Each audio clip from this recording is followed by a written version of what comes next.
In the time before time, in the realm of Ilarion, two powerful deities reigned supreme over their respective elements. Aquilaris, the god of water, held dominion over the oceans, rivers, and rains, his presence a soothing balm to the world's inhabitants. Pyrothos, the god of fire, ruled the flames, volcanoes, and the sun, his power a source of warmth and the destruction in equal measure. For millennia, a fragile peace existed between Aquilaris and Pyrothos. They respected the boundaries of each other's realms, understanding that balance was essential for the survival of Ilarion.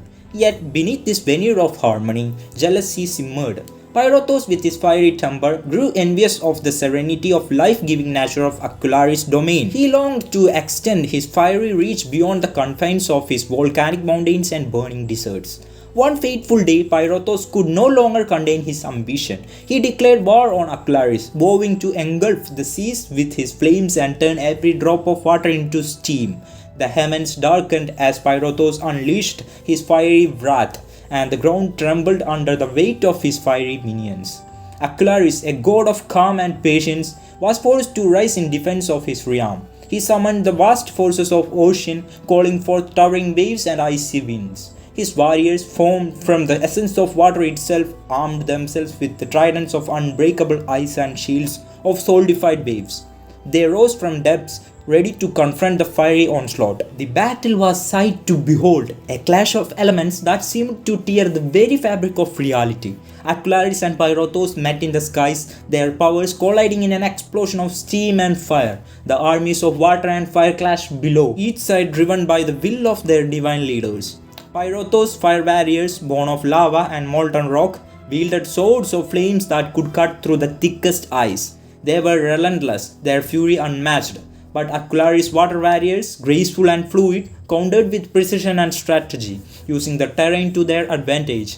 They doused flames with torrents of water and trapped their enemies in ice prisons. The battle raged for days, neither side gaining a definite upper hand. The land bore the scars of their conflict, scorched and flooded in equal measure. Mountains crumbled and valleys were carved anew by the forces unleashed. The very air was thick with steam and ash, choking the life out of the world. As the devastation grew, both gods began to see the error of their ways. Aquilaris, witnessing the suffering of his beloved oceans and the creatures within, felt a pang of guilt. Pyrothos, seeing the charred remains of one's lush forest and the desolation of his own fiery lands, began to doubt the wisdom of his ambitions. In a moment of clarity, Aquilaris extended a hand of peace towards Pyrothos. "Brother," he called, his voice a calming tide amidst the chaos. "This war will bring nothing but ruin to our own world. We must find a way to coexist." Pyrothos, his flames dimming as he considered Aquilaris' words, nodded slowly. "You speak the truth, Aquilaris. Our realms are meant to balance each other, not to destroy." Together, the two gods summoned their remaining strength and wove a powerful spell to restore the balance of Ilarion.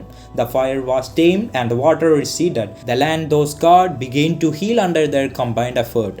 They forged a new pact, one that would prevent such a cataclysmic conflict from ever arising again.